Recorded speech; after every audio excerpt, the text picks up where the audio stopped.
You know, walking into that coffee shop that winter afternoon, Clara Harding felt every head turn, every whisper ignite, not in admiration, but in careful avoidance. At 26, she wore her long hair meticulously swept over the left side of her face, but it couldn't hide the burn scars, textured and discolored, that stretched from her forehead to her jaw. 3 years since the accident, 3 years of being seen as a tragedy, something to be pitted or, worse, avoided. People paused their conversations, mothers pulled their children closer. They all wondered the same thing. Why was she here, meeting that single dad who probably barely afforded his rent? Clara's breathing grew shallow, the familiar shame crawling up her spine. She turned to leave, ready to retreat back to her gilded cage, ready to disappear. Then, Noah Ellis stood up from his corner table. He was 36, 6 feet tall, with broad shoulders built from years spent working double shifts at a greasy auto repair shop in Phoenix. He had eyes lined with exhaustion and hands perpetually stained with grease, but there was a gentleness to him that contradicted his size. He was convinced he'd never be enough for anyone to love, not since his wife walked out into poverty, leaving him with their daughter, Chloe. He walked straight toward Clara. She braced herself, ready for the rejection, the polite excuse, the look of horror she'd memorized. Instead, Noah gently reached out and took her trembling hand in his. The room fell silent. No one moved. And for the first time in 3 years, Clara felt seen. To understand that moment, you have to know their worlds. Noah's world was the grind, packing Chloe's oatmeal lunch at 5 a.m., falling asleep with grease under his nails, counting every coin. Chloe, 7, was perceptive. She noticed when her dad skipped meals so she could eat. She clung to him with a fierce love, haunted by the fear that her mother might return only to take him away. Clara's world, before the fire, was homecoming queen, accomplished pianist, the daughter of the ruthless real estate billionaire, Malcolm Harding. Then came the accident. She was 23, and the car she was in was T-boned. The door jammed. Flames licked through the broken window, touching her face, her neck. A truck driver pulled her free, but the girl she knew was gone. Worse than the physical scars was the isolation. Friends stopped calling. Her fiancé ended their engagement with a cold phone call. Her father, Malcolm, tried to protect her by hiding her away in the family estate, convincing her she was something shameful, something to be concealed. Clara shrunk into herself, moving through the world like a ghost. The moment that changed everything happened at the Scottsdale Fashion Square. Noah had reluctantly agreed to take Chloe shopping for a friend's birthday gift, adding to his growing credit card debt. That's when his ex-wife materialized from the crowd like a bad dream, demanding money, causing a scene. Chloe panicked, slipped away, and ran blindly through the crowded mall. Across the mall, Clara, attempting one of her rare outings, found a child crying.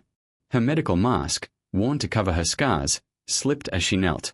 Chloe looked directly at the scars. Clara froze, waiting for the scream, the horror. Instead, Chloe tilted her head, paused her tears, and reached out one small finger to gently touch Clara's scarred cheek. "Does it hurt?" Chloe asked, her voice full of concern. "You must have been very brave." Something inside Clara shattered. Tears streamed down her face. No one had looked at her scars with compassion in 3 years. Chloe saw only someone who had suffered and survived. "It's okay," the little girl whispered, hugging Clara's neck. "You're still pretty. You just look like you fought a dragon." That's when Noah found them. Breathless, terrified. He saw his daughter safe in the arms of a hooded stranger. Clara stood quickly, mask back in place, preparing for his disgust. Instead, Noah dropped to his knees to check Chloe, and then looked up at Clara, his eyes warm with overwhelming gratitude. "Thank you," he said, his voice thick with relief. "Thank you so much for keeping her safe." Clara could barely speak. She just nodded, starting to back away, but Chloe grabbed her hand. "Daddy, she's nice. She helped me. Can we buy her hot chocolate, please?" Noah smiled, transforming his tired face into something gentle and genuine. "If you'd like to join us, it's the least we can do." Every instinct screamed at Clara to run, but there was something in the way this man looked at her, not at her scars, but into her eyes, that made her whisper, "Okay," before she could stop herself. In the cafe, Clara sat across from Noah and Chloe, hands shaking as she slowly removed her mask. The whispers started instantly. She felt the shame crawl up her spine.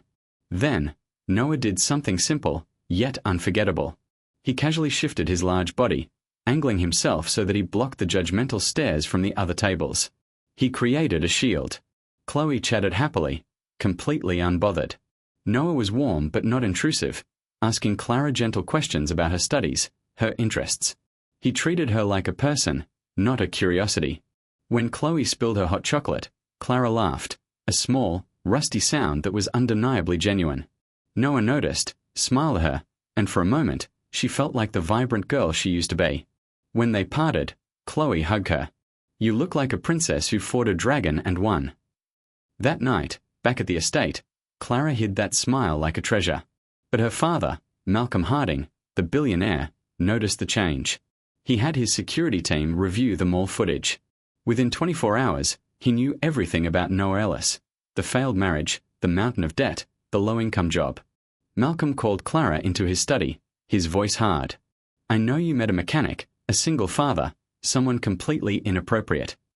"He was kind to me," Clara said, her voice quiet. "He didn't look at me like I was a monster." "But not enough," Malcolm sneered. "People like that see opportunity when they look at our family. He's probably already planning how to exploit you." For the first time in 3 years, Clara felt anger instead of shame. "He didn't even know who I was," she fired back. "He just saw someone who helped his daughter."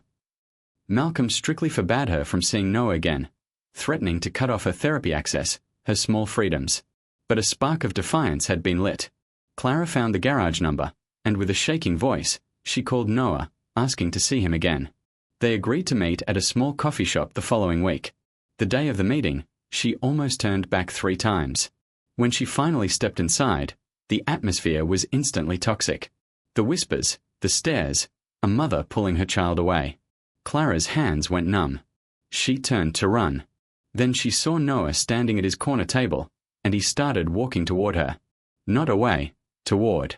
He crossed the entire cafe while everyone watched, straight up to her, extending his hand.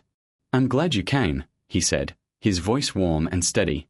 And then, in front of all the stares and judgment, Noah Ellis took Clara Harrington's cold, shaking hand in his. He held it gently, but firmly.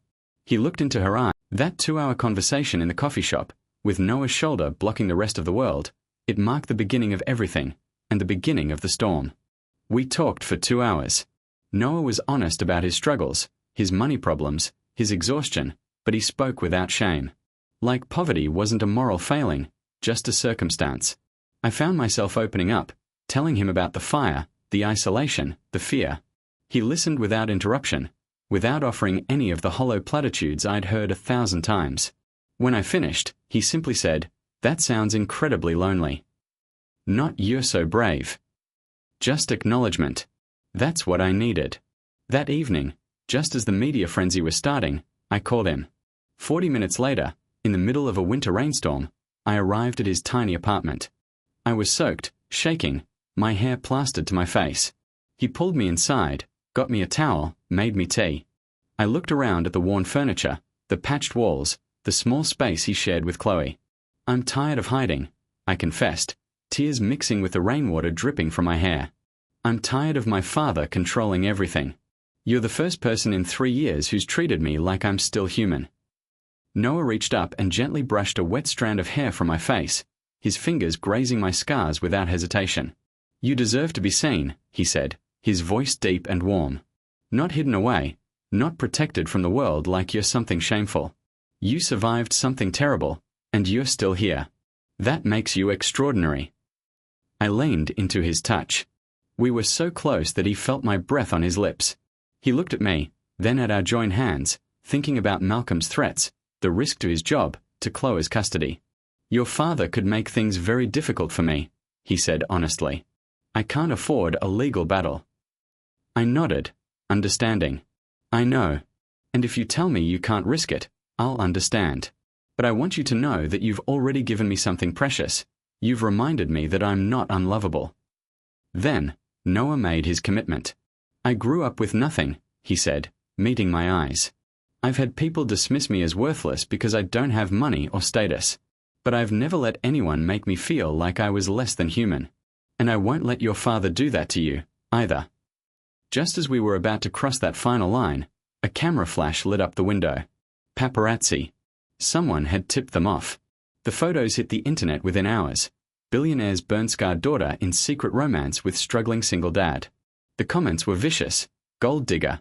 Desperate. The media storm was everything Malcolm wanted. Everything I feared. But then I watched Noah. He gave one simple statement to the press. Clara Harding is a kind, intelligent woman who deserves privacy and respect. What we have is between us, not the public. He hadn't apologized, hadn't justified. Watching him stand up to that storm with quiet dignity gave me the courage I needed. I did something I'd never done. I agreed to one interview. I sat in front of the camera, without hiding my scars, and told my real story. Not the victim story, but the survivor story, declaring that my worth wasn't determined by my appearance or my father's money. But there was still a deeper layer of pain I carried. The guilt. For 3 years, I believed the accident was my fault. I was the one who asked my stepmother to drive faster, to take the shortcut. The emotional breakthrough came when Malcolm, my father, finally saw the real stakes. He came to the estate, alone. No lawyers. Your stepmother, he said, his voice quiet and broken, swerved to avoid hitting a child who ran into the road. The accident report confirms it. You didn't cause this, Clara. It was just a terrible accident. The file slipped from my hands. 3 years of carrying guilt that wasn't mine to carry. The weight lifted, and I collapsed, not from physical pain, but from release. Noah was there within minutes of my call, holding me while I cried. You were never being punished, he whispered into my shoulder. And you were never broken. Malcolm, seeing the tenderness with which Noah held me, finally understood. This wasn't about status. You gave her something I couldn't, he admitted to Noah the next day. You made her feel human again. Malcolm, finally humbled, promised he wouldn't stand in our way anymore. A year passed. The media moved on. Noah and I continued seeing each other, building something genuine away from the judgment. Chloe adored me. I started teaching her piano and reading her stories. Then, one sunny afternoon in a meadow, while Chloe was picking flowers, she ran up to me, smiling broadly. Mom, she announced, throwing her arms around me. She had never called me that before. I looked at Noah, questions in my eyes. He smiled gently and nodded. When Chloe ran off to play again, Noah took my hand, the same gesture that started everything in the coffee shop a year ago. I need to tell you something, he said, his voice serious but warm. I fell in love with you months ago. I didn't say it because I wanted you to have space to heal, but I can't keep it in anymore. My eyes filled with tears, but I was smiling. I love you, too, I said. I think I have since that day in the coffee shop when you held my hand like it was the most natural thing in the world. Noah reached into his pocket and pulled out a small, simple silver ring. I'm not asking you to marry me yet, he said. But I want you to know I'm serious about this. About us. About building a life together. I want that, I whispered, slipping the ring onto my finger. I want all of it. We kissed in that meadow while Chloe picked flowers in the distance. As the sun began to set, painting the Arizona sky in shades of gold and pink, we walked back to the car. I held Noah's hand on one side and Chloe's on